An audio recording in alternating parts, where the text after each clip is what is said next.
Hi guys! Welcome back to my YouTube channel and welcome back for another vlog. It's another day and it's another vlog na naman po tayo dito sa bahay namin sa Ajman. So guys, wala akong magawa for today.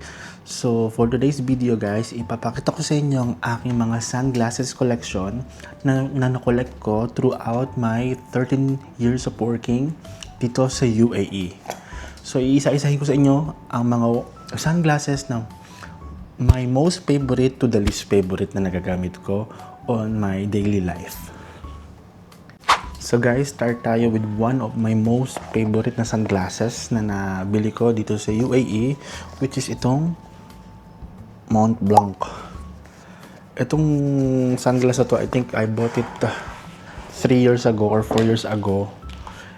And palagi ko itong ginagamit every time na magta-travel ako or even kapag lalabas lang ako ng bahay. Let's say pupunta ng mall, pupunta ng park. Kasi maganda yung color niya, it's color brown. And yung logo kasi niya o yung brand niya hindi sumisigaw. Tingnan mo. Ito lang, walang nakasulat kundi ayan lang yung parang white star na yan na logo ng Mont Blanc. So this is one of my most favorite sunglasses na bili ko dito sa UAE. Talagang gamit na gamit to. As in, ano na siya, ROI na siya. So, sobrang lagi ko siyang ginagamit.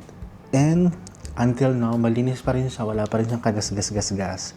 Same as brand new pa din siya kasi masyado ako maingat sa gamit. As in, talagang hindi ko hinahayaan magasgasan, madumihan. Okay, next. Next na, paborito ko din. Ito din, same color lang siya. But this one is Christian Dior, so hindi rin nagsisigaw yung brand. Ang nakalagay lang dyan, CD. But inside, may nakasulat na Christian Dior. So ito, gamit na gamit ko din to guys. Ilang beses ko na rin nadala to during my trips to Philippines or outside the country. Favorite ko din to kasi ganda ng color. Same sila ng Mont Blanc actually. So preso silang favorite. Kaya silang dalawa yung most na nagagamit ko.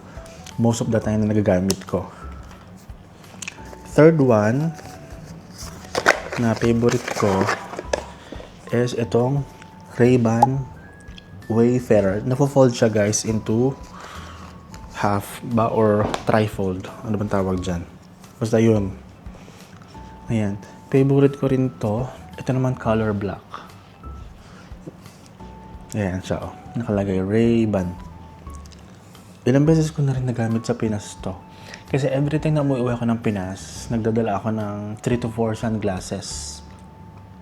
Para pwede ko siyang pagpalit-palit every time na lalabas ako ng bahay.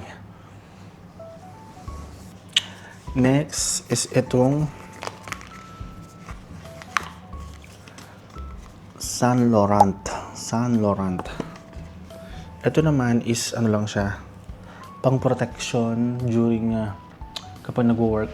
Ginagamit ko na ito during working hours kapag nasa harap ako ng computer kasi meron siyang ultraviolet rays to protect my eyes sa screen ng phone, ng computer, or ng desktop. Yan. Ito, gamit na gamit ko rin to during working lang. But hindi ko siya ginagamit kapag pupunta ako ng mall or ng market. Sa working days ko lang ito ginagamit.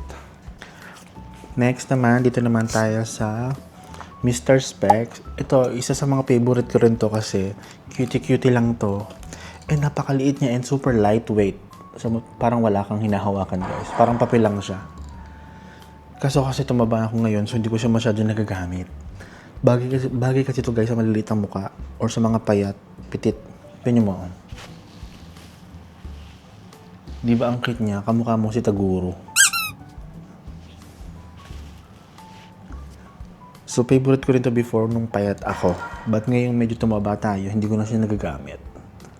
So, ang brand niya ay Mr. Specs.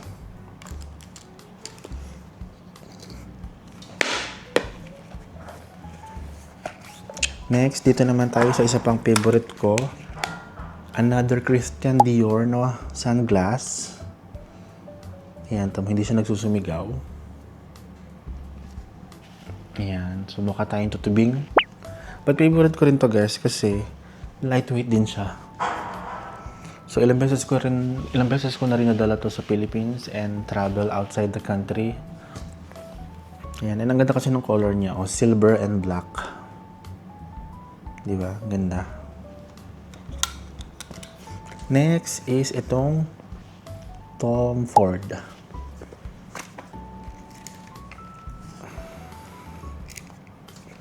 So, ito, meron din tayong Tom Ford. Parang kaitsura siya ng ating Ray-Ban. Ayan. Ito naman, bihira ko na magamit ito kasi ito naman, ang problema dito, mabigat. Pag ginagamit ko, sumasakit yung ganito ko. Ayan. Tom Ford. Ito naman is brown on gold. Diba? Ang ganda. Ako kasi kung ano lang yung nakikita kong, ewan ko ako lang ba, yung ugali ko. Kung ano lang yung nasa unahan ng damitan ko, yung visible ba, yung lagi ko nakikita, siya lang yung lagi ko nagagamit most of the time.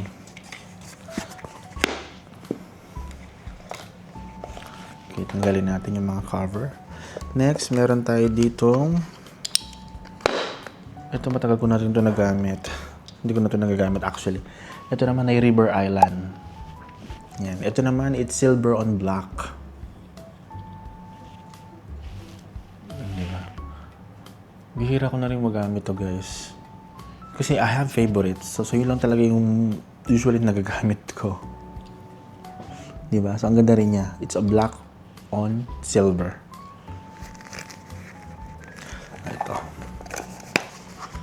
Ito, simula na binili ko to, I think nagamit ko lang to once. It's Ray-Ban. Yan. Ito naman siya. So parang kasize lang siya nitong ating Tom Ford. Diba? Ito naman, it's blue yung glass niya. And brown naman yung dito. Yan. Okay, next. Meron tayo ditong Gucci. Ito naman hindi ko ito nagagamit kasi may napaka quirky ng itsura niya.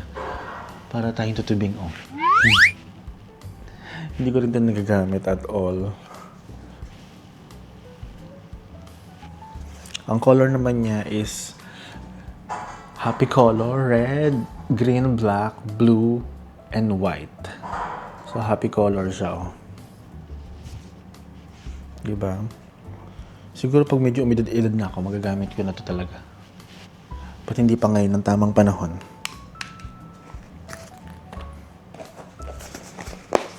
Next is itong Zara. Sa Zara ko naman to nabili. Ayan. Mukha rin tayong kalaban dito. Ito hindi ko to nagagamit kasi ang bigat din ito. Pag ginagamit ko siya full day, sumasakit yung ganito ko. So, hindi ko siya masyado magamit. Ito naman is blue on silver. Ang color niya.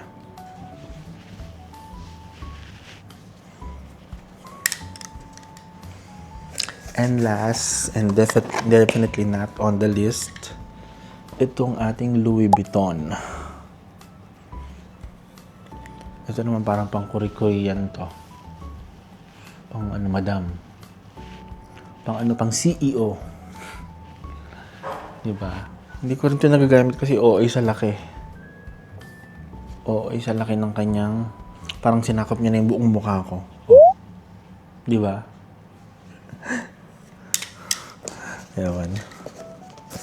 So guys, ito lahat yung aking collection ng aking sunglasses. So I have 12 pieces. Actually, I have more in the Philippines na naiwan ko. I think meron ako sa Philippines 3 or 4 pieces na hindi ko na nadala dito. And also, I gave few items also to my brother and sister sa Philippines, saka sa father ko din.